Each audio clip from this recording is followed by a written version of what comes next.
நடிகை த்ரிஷாவுக்கு திருமணம்னு சோஷியல் மீடியாவில் ஒரு நியூஸ் வேகமாக பரவிட்டு வந்தது. இந்நிலையில் இதை குறித்த விளக்கம் கொடுத்துருக்காங்க நடிகை த்ரிஷா. தமிழ் சினிமாவில் சிங்கிளாக இருக்கிற நடிகைகளை ஒருத்தவங்க தான் த்ரிஷா. இவங்களுக்கு வயசு இப்போ 40 ஆகுது.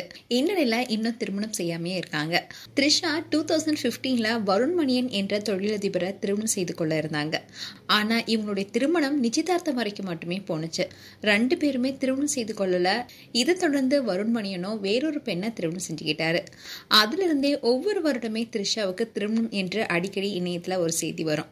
அந்த வகையில தான் இப்போ ஒரு நியூஸும் வைரலானுச்சு. அதுல பஞ்சாபை சேர்ந்த ஒரு தொழிலதிபரை தான் த்ரிஷா திருமணம் செய்யிருக்காங்கன்னு சொல்லப்பட்டது.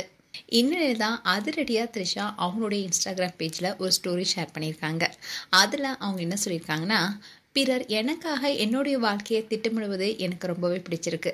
அப்படியே அவங்க என்னுடைய ஹனிமூனையும் பிளான் பண்றதுக்காக நான் காத்துட்டு இருக்கேன்னு சொல்லியிருக்காங்க. இப்படி இந்த போஸ்டை வெளியிட்டு இந்த வதந்திக்கு முற்றுப்புள்ளி வச்சிருக்காங்க த்ரிஷா. அந்நடிகர் விஜய் தன்னுடைய குடும்பத்தினரை விட்டு பிரிந்து வாழ்ந்து வருவதா கூறப்படுது. அதோட சங்கீதா லண்டன்லயும் விஜய் சென்னையிலையும் வாழ்ந்துட்டு வராங்க. லியோ படத்துக்கு அப்புறமா விஜயும் த்ரிஷாவும் நெருங்கிய உறவுல இருப்பதாகவும் சினிமா வட்டாரங்களை கிஸ்கிஸ்கப்பட்டுச்சு. அந்த படத்துல இடம்பெற்றிருந்த முத்த காட்சியும் இந்த சர்ச்சைக்கு வழிவகுத்துச்சு.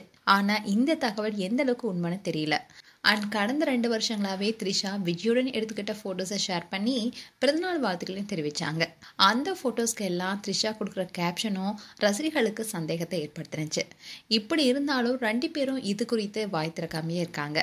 இந்நிலையில் தான் த்ரிஷாவுடைய திருமண வந்தியும் பரவணுச்சு. அதோட அதுக்கு முற்றுப்புள்ளி வைக்கும் விதமா த்ரிஷாவும் போஸ்ட் போட்டிருக்காங்க. மேலும் இந்த வீடியோ குறித்து உங்களுடைய கருத்துக்களை கமெண்ட் செக்ஷன் சொல்லுங்க. இது போன்ற வீடியோஸை பார்க்க நியூஸ் தமிழ் கிட்ஸ் சேனலை சப்ஸ்கிரைப் பண்ணுங்க. மறக்காம நோட்டிஃபிகேஷன் பட்டனை கிளிக் பண்ணுங்க.